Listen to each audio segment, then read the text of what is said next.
मोदी जी की हालत और अमिताभ बच्चन की हालत एक सी है।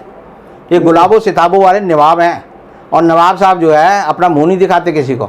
वो इस चक्कर में रहते हैं कि कैसे किसी का आटा उठा लूँ, कैसे किसी की चादर उखाड़ लूँ।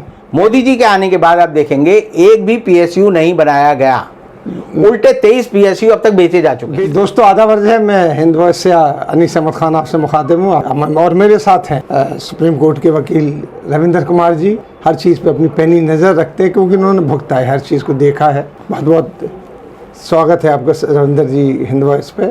आप ये देखिए कि देश की आर्थिक स्थिति किस बुरी तरीके से डाउन होती चली जा रही है।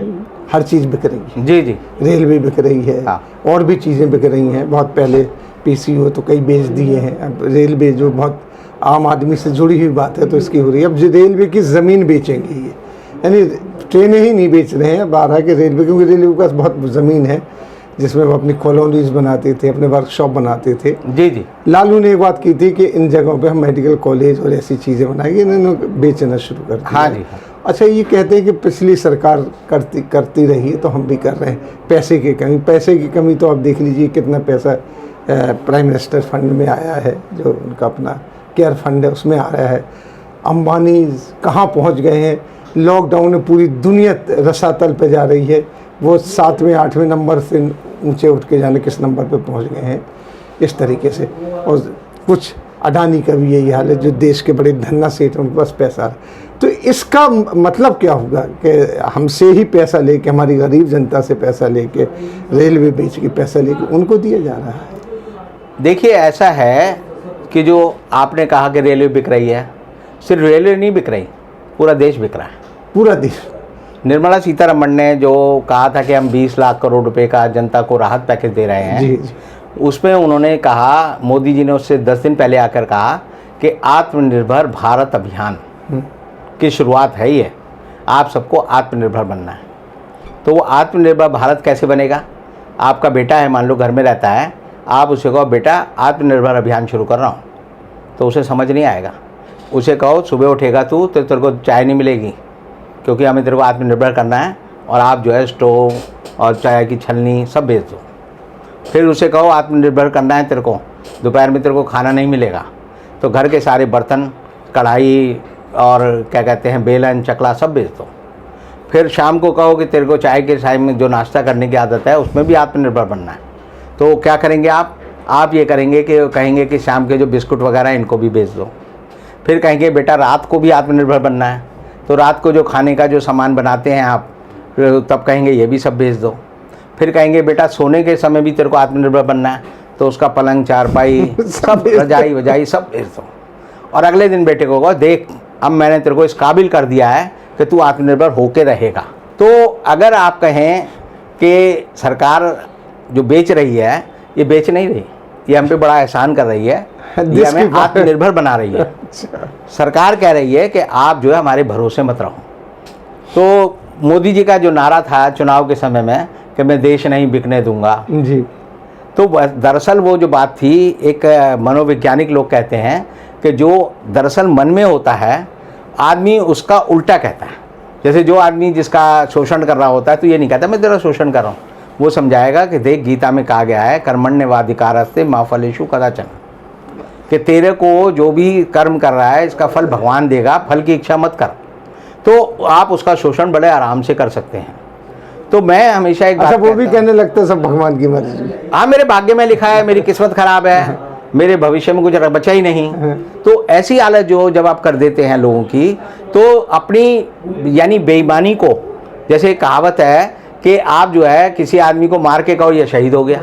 अब आप ये कर सकते हो कि किसी को मार के कहो तेरे को शहीद कर दिया, किसी को लूट लो कहो तूने भगवान के खाते में जो अपना चंदा दे दिया। तो आप जो है किसी भी आदमी को जब लूटते हैं, तो जो बेईमान आदमी होता है वो तो बड़ी बेवकूफ़ी से लूटता है, लेकिन जो बड़ा अक्लमंद बेईमान होता है वो आपको बड़े बड़े शब्दों में बरगला कर आपको लूटता है।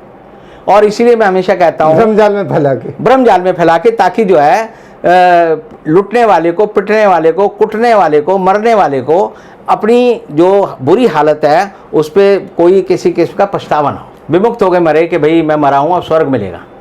तो ऐसी हालत में मैं हमेशा एक बात कहता हूँ कि आप जो गिरगिट होता है वो कितने ही रंग बदल लें, वो रहेगा गिरगिट ही। वो ये नहीं है कि वो शेर या चीता या सांप बन जाए। तो गिरगिट कितने ही रंग बदल ले, तो जो सत्ता में बैठे लोग होते हैं वो गिरगिट हैं। आप जब भी किसी नेता को देखें तो सोचें कि मैं नेता को नहीं देख रहा, गिरगिट को देख रहा हूँ। और आज ये नए अवतार में, नए रंग रूप में, नई वेशभूषा में, नए कुर्ते पजामे पहन के, नया गमछा पहन के, नया जो है चश्मा लगा के, नई घड़ी पहन के मेरे सामने आया। तो जैसे ही आपकी ये धारणा नेता के बारे में बन जाएगी कि मैं गिरगिट महाशय से भाषण सुन रहा हूँ, तो आपको जीवन में कोई पश्चाताप नहीं होगा, क्योंकि गिरगिट हुआ या खटमल हुआ है, इनका जन्म इसीलिए हुआ है कि वो आपका खून पिएं और आपको लूटें, आपको परेशान करें। अब आपकी ये बात आती है कि भाई बिक क्यों रहा है देश? हाँ, यही पूछना चाहिए। क्योंकि हम क्या मानते हैं कि जो प्रधानमंत्री है या जो मुख्यमंत्री है या जो और मंत्री हैं या जो और सचिव हैं या भारत सरकार है, वो देश की मालिक नहीं है। देश की मालिक कौन है? जब संविधान बना था तब हमने लिखा था वी द पीपल, वहाँ से शुरू होता है। हाँ, वी द कि पीपल, लोगों ने शुरू किया। और ये वी द पीपल हमारी नहीं है खोज, ये हमने अमेरिका के संविधान से चुराई हुई है। अमेरिका का संविधान भी यहीं से शुरू होता है, वी द पीपल। और इसीलिए आप देखेंगे कि जब भी हम तुलना करते हैं, तुलनात्मक अध्ययन करते हैं, तो हमेशा अध्ययन दो ही चीज़ों का होगा, हिंदुस्तान की परिस्थिति का और अमेरिका की परिस्थिति का। अमेरिका में एक आप देखेंगे एक आदमी मर गया, उसके लिए जो है जॉर्ज फ्लॉयड के लिए पूरा अमेरिका खड़ा हो गया। हिंदुस्तान में पी जयराम एक आदमी था जो तमिलनाडु में, और उसके बेटे को पीट पीट के पुलिस ने मार दिया, पूरा देश सोता रहा। तो ये अमेरिका और हमारे यहाँ फ़र्क है। हमने जहाँ से प्रेरणा लेनी थी हम नहीं लेते, बुरी चीज़ें ज़रूर सीख लेते हैं। अब सवाल आता है कि सरकार बेच क्यों रही है? सरकार इसे बेच रही है क्योंकि मोदी सरकार का एक बड़ा अजीब इतिहास है। हिंदुस्तान में पब्लिक सेक्टर जो ऑर्गेनाइजेशन है, एंटरप्राइजेज हैं जिसे हम बोलते हैं PSU, तो PSU जो है 890 थे मोदी जी के आने से पहले। और हर PSU की स्थापना जो है केंद्रीय सरकार ने एक विशेष कानून के तहत की थी। मोदी जी के आने के बाद आप देखेंगे एक भी PSU नहीं बनाया गया, उल्टे 23 PSU अब तक बेचे जा चुके हैं, जो कि रत्न थे हमारे देश। नहीं, उसमें 4 कैटेगरी हैं। एक है महारत्न जी, जिसमें कि 14 कंपनियां हैं। एक है नवरत्न जिसमें 10 कंपनियां हैं। एक है मिनी रत्न, उसमें 1 जिसमें 84 कंपनियां हैं। और एक है मिनी रत्न सेकंड जिसमें 12 कंपनियां हैं। तो आप देखेंगे इन सबको जोड़ लेंगे तो ये तकरीबन जो है 140 के करीब कंपनियां बनती हैं। महारत्नों को इसलिए बेचा जा रहा है क्योंकि बाकी और कुछ बेचने के लिए है ही नहीं। जब आप किसी सुनार के पास जाएंगे, कहेंगे भाई साहब मेरी अंगूठी खरीद दो, वो कहेगा इसमें जो नग गड़ा हुआ है ये बेकार है, इसे निकाल दो। अब क्या रहेगा? सोना। इस सोने को जो है बेचेंगे तो इस सोने को वो गला देगा और गला के आपको कहेगा ये अंगूठी जो आपने 50,000 की बनवाई थी, इसमें जो है सोना जो है 9,000 रुपये का है, अब 9,000 रुपये ले लो। तो जब आप बेचने जाते हैं किसी चीज़ को तो आपको 9,000 रुपये मिलेंगे। जब आप उसे बनवाने और खरीदने जाएंगे तो 50,000 लगेंगे। यानी देश को 41,000 करोड़ रुपए का घाटा इस अंगूठी बेचने में हो रहा है। सरकार को इस बारे में कोई समझ नहीं है। सरकार इस बारे में बिल्कुल निश्चिंत है क्योंकि वो जानती है कि देश का पैसा तो देश में ही रहना है। अंबानी खरीद लेगा, अडानी खरीद लेगा, मेदांता वाले खरीद लेंगे, वेदांता वाले खरीद लेंगे, और जो पूंजीपति हैं उनसे पैसा लेना आसान है। मेरे से कई बार सवाल होता है कि भाई आप जो है सरकार जो है पब्लिक PSU बेचती क्यों है? मैं कहता हूँ PSU में मान लो 2 लाख काम कर रहे हैं, जैसे रेलवे है, रेलवे के एम्प्लॉय तो रिश्वत देने जाएंगे नहीं रेल मंत्री को कि लो जी आप 500 करोड़ रुपये ले लो रिश्वत हमसे। लेकिन जो सेठ खरीदेगा, अडानी अंबानी खरीदेगा, वो उसको कहेगा ले 500 करोड़ रुपये, क्योंकि वो आपका सामान जो है 10 लाख करोड़ रुपए का सामान जो है खरीदिए 1 लाख रुपए मेरा, तो 50,000 उसे आपको दे दे तो उसे पड़े ही 1.5 लाख करोड़ के। और आपको नुकसान कितना हुआ देश को? 10 लाख करोड़ का।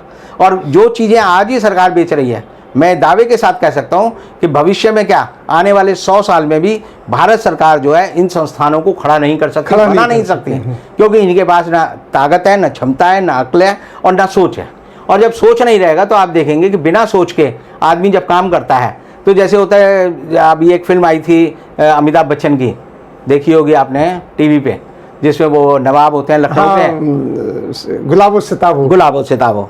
तो उसमें आप देखेंगे वो क्या करते हैं कि इतना बड़ा झाड़ फानूस है 1 लाख रुपए का, कितने में बेच देते हैं? 1,000 रुपये में। एक बहुत बढ़िया महंगी कुर्सी होती है वो बेच देते हैं 250 रुपये में, बिकती वो बाद में 2.5 लाख रुपए की है। तो मोदी जी की हालत और अमिताभ बच्चन की हालत एक सी है। ये गुलाबो सिताबो वाले नवाब हैं, और नवाब साहब जो है अपना मुंह नहीं दिखाते किसी को, वो इस चक्कर में रहते हैं कि कैसे किसी का आटा उठा लूँ, कैसे किसी की चादर उखाड़ लूँ, कैसे कुछ और काम करूं। तो जो उठाई गिरे लोगों को अगर आप राजा बना देंगे तो आप समझिए कि वो राज नहीं चलेगा, क्योंकि उठाई गिरे को तो उठाई गिरे वाली बात पता है। मुझे एक पुरानी किस्सा याद आता है कि एक शहर में एक राज्य में परंपरा थी कि जो भी आदमी राजा अगर मर जाएगा तो शहर में जो आदमी घुसेगा उसे राजा बना दो। तो राजा मर गया रात को, सुबह जो है सारे जो सिपाही थे वो जाके खड़े हो गए गेट पे। जब शहर का दरवाज़ा खुला तो सबसे पहले एक साधु आया अलख निरंजन करता हुआ, और आया तो उन्होंने उसको गले में माला पहनाई, उसे पकड़ के बोले चलो जी। उसने कहाँ ले जा रहे हो? कहते हैं अब तुम हमारे इस राज्य के राजा हो गए हो। तो उसने कहा मुझे कुछ आता नहीं, मुझे राजा क्यों बना दिया? उसने कहा परंपरा है। अब परंपरा से वो राजा बन गए। अब राजा बन गए तो साधु में थोड़ी अकल थी। उसने कहा ऐसा करो भाई, ये मेरा ये गमछा है, ये मेरा जो सोटा है, ये मेरी जो सारी चीज़ें हैं, ये अलमारी में रख दो और उसकी चाबी मुझे दे दो। तो उसने अपनी गद्दी के बराबर में वो चाबी रख ली, अलमारी रख ली। अब क्या हुआ? उसने पूछा महाराज क्या करें, क्या आज्ञा है? तो महाराज को भूख लगी थी। महाराज ने कहा हलवा बनाओ, हलवा बांटो, हलवा खिलाओ। तो हलवा बनने लगा कड़ाहों में। महाराज ने खाया पिया सो गए। अगले दिन फिर हुआ, महाराज क्या आज्ञा है? बोले हलवा बनाओ। अगले दिन बोले इमरती बनाओ। ये चलता रहा 5, 7, 10 दिन। तो पड़ोस के राजा को पता चला एक मूर्ख आदमी जो है वहाँ का राजा बन गया है। उसने कहा यही मौका है, इस पर चढ़ाई कर दो। तो जब चढ़ाई की बात हुई तो दूतों ने आके कहा कि महाराज वो दूसरे देश की सेना जो है हमारे यहाँ आ रही है हमला करने। उसने कोई चिंता नहीं, हलवा बनाओ, हमें भी खिलाओ, उनको भी खिलाओ। अब जब उनको भी खिलाओ वाली बात हुई तो फिर हलवा बन गया। अल्टीमेटली वो सेना जो है किले के अंदर तक आ गई और उन्होंने राजा को कहा कि भाई तू गद्दी छोड़ दे। राजा बोला मैंने कब कहा था मुझे राजा बनाओ, मुझे तो इन्होंने बना दिया, मैं तो वही साधु हूँ। उसे अपनी अलमारी में चाबी लगाई, अपने कपड़े पहने और चल दिया, अलख निरंजन, अलख निरंजन, अलख निरंजन। वही हालत। तो वही परंपरा से हमने यही किया। तो मोदी जी कहते हैं कि हम झोला लेके चले तो जाएंगे। उन्होंने भी कहा वो भी फकीर है, उनमें और उस साधु में कोई फर्क नहीं है। इन्होंने कहा मैं तो फकीर हूँ, झोला लूंगा और निकल लूंगा। तो इसका मतलब यह है कि इनके मन में कोई पश्चाताप नहीं है, पछतावा नहीं है, क्योंकि जो इन्हों के अंदर है वो तो उन्होंने पहले दिन ही बता दिया था। और ये आपकी गलती है कि आप नहीं समझे कि वो तो कह रहे थे जैसे एक पति पत्नी थे, रहते थे, तो वो हस्बैंड का इश्क किसी औरत से हो गया तो वो कहता है मैं तुझे रानी की तरह रखूँगा, रानी की तरह रखूँगा। खैर उस दूसरी औरत ने जब उससे दूसरी शादी कर ली तो उसने देखा है तो बड़ा हाल ख़राब है, घर में खाने के लिए लाले हैं। उसने कहा तू तो कहता है रानी की तरह रखूँगा। बोला मैं तो यही तो कहा था रानी की तरह रखूँगा, ये जो पहली मेरी बीबी है इसका नाम रानी ही तो है, इसी की तरह तो रख रहा हूँ तेरे को। हाँ नहीं तो उसी तरीके से कुछ चल रहा है कि देश में कोई तरक्की तो हो रही नहीं। आपने जैसा हम भी देख रहे हैं, आप भी देख रहे हैं, सब देख रहे हैं कि PSU कोई नई चीज़ बनी ही नहीं है, कुछ नहीं बनने की वो लग रही है। तो ऐसी चीज़ें बन रही हैं कि जो कि जिनका कोई मतलब नहीं निकलता है। तो अब आगे क्या होगा जो हमारी आगे आने वाली जनरेशन, क्योंकि जितने भी नेता हमने देखे जो कि विजनरी थे, नेहरू से लेके आज तक जितने भी देखे, अटल बिहारी वाजपेयी को भी उनमें ले सकते हैं कि वो विजनरी थे। वो आगे देखते थे कि हमारे जाने के बाद हमारी जो संपदा, हमारी जो जनता है, हमारे जो नौनिहाल है, इनको हम क्या छोड़ के जा रहे हैं। ये क्या सोच रहे हैं इसके बारे में कि हम कुछ नहीं छोड़ के जा रहे हैं, आत्मनिर्भर हो जाइए। एक बहुत बड़े दार्शनिक हुए हैं, हम दार्शनिक बोलते हैं, और बड़े फिलोसफर थे लॉक, और उन्होंने लिबरलिज्म जो हमारे यहाँ लोकतंत्र की स्थापना पूरी दुनिया में की वो लॉक की वजह से हुई। और उन्होंने कई किताबें लिखी। उनका जो एक सिद्धांत था वो ये था कि आदमी जो है ना खाली स्लेट की तरह होता है। ज्ञान आपको जब मिलेगा जब आप जो है शब्दों का ज्ञान जान लेंगे। शब्द को जाने बिना आपको ज्ञान नहीं मिलेगा। मान लो अगर आपने आत्मा शब्द नहीं सुना तो आप आत्मा की कल्पना ही नहीं कर सकते। तो उसे का मनुष्य जो है खाली स्लेट की तरह होता है, उसको जो ज्ञान मिलेगा वो मिलेगा। अब क्या होता है कि जब आप बाहर घूमने जाते हैं या किताब पढ़ते हैं या सिनेमा देखते हैं तो उससे आपको क्या मिलता है कि आपकी जो कल्पना है उसमें ये होता है कि ऐसा भी होता है। जैसे किसी आदमी ने हवाई जहाज नहीं देखा और उसे आप उससे हवाई जहाज में सैर करा दो तो उसके लिए नया अनुभव होगा। बहुत नया। चीन की कहावत है कि जिस पुल से आप गुजरे नहीं वो पुल है ही नहीं, क्योंकि जब आप गुजरोगे तब जो अनुभव आपके खाते में आएगा वो आप सीखोगे। जी। अब ऐसी हालत में क्या है कि जब हिंदुस्तान का आदमी बाहर जाएगा, आप जब बाहर जाते हैं तो लगता है अच्छा लोग ऐसे भी रहते हैं, सड़कें भी ऐसी होती हैं, बस में भी ऐसे चला जाता है, रेस्टोरेंट में भी ऐसे खाया जाता है, इतना बड़ा भी हॉल होता है, इतने लाखों लोग भी बात करते हैं, ऐसी सभ्यता से भी बात होती है, नदी इतनी साफ होती है। हम क्या देखते हैं अब तक? हमने गलीच चीज़ें देखी हैं। हमने देखा है झोपड़ी में रहते हैं, सड़कों पे झाड़ू नहीं लगती, आदमी रिश्वत देता है, पुलिस लोगों को पीटती है। तो ये चीज़ हमने देखी है।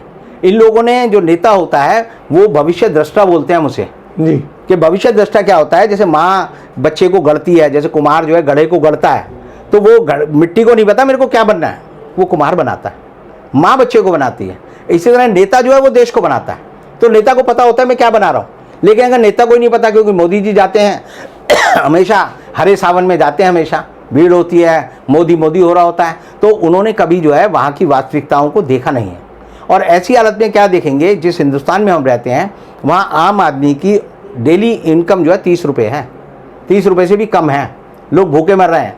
और हमारे देश के जो प्रधानमंत्री हैं उनकी सुरक्षा पर 600 करोड़ रुपये साल का एसपीजी पे खर्च होता है।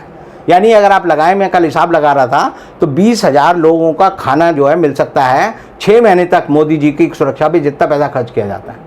तो सवाल यह है कि हमारे नेता सोचते क्यों नहीं, क्योंकि उन्होंने वो जगह देखी ही नहीं। क्योंकि जहाँ आप जाओगे, एक आदमी मंदिर जाता है वो पवित्रता का अनुभव करता है, एक आदमी कोठे पे जाता है वो वैसी वासना की बात करता है, एक आदमी जो है स्कूल में जाता है वो बच्चों के भविष्य की बात करता है। तो जहाँ आप जाओगे वैसा ही सोचोगे, लेकिन हमारे सोच का दायरा जो है लगातार सीमित किया जा रहा है, कम किया जा रहा है, और हमें समझाया नहीं जा रहा कि हमें क्या करना है।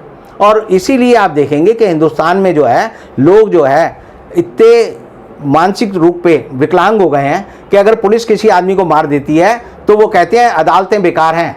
मैं सुन रहा था एक इंटरव्यू हाई कोर्ट के रिटायर्ड चीफ जस्टिस का, वो सारा समय चैनल पर कह रहे थे कि अदालतों में न्याय नहीं होता, बेईमानी होती है, यानी उन्होंने सारी बातें कह दी। अब एक जज के मुंह से अगर कोई आदमी सुनेगा कि अदालत में ये होता है, तो आप अदालत के बारे में क्या राय बनाएंगे? राय बिगड़ेगी।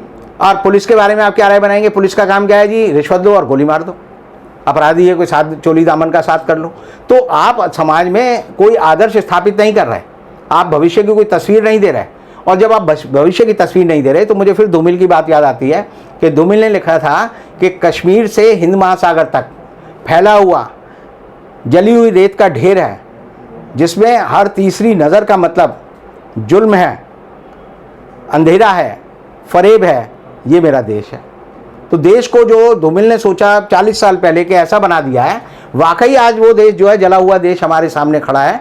और उस देश में हम जब रहते हैं तो हमें लगता है कि हम जो है भविष्य के लिए नहीं सोच रहे, वर्तमान के लिए भी नहीं सोच रहे हैं, हम पता नहीं क्या सोच रहे हैं। सिर्फ जैसे होता है कि चीन के बारे में कहा जाता था कि वहाँ के लोग अफीम खाते थे और अफीमची हो गए थे और कुछ नहीं करते थे, तो हिंदुस्तान को भी जो है सांप्रदायिकता का, आपस में लड़ाई झगड़े का, बेईमानी का लगातार जो है अफीम चटाया जा रहा है और देश जो है अफीमचियों का देश बनता जा रहा है।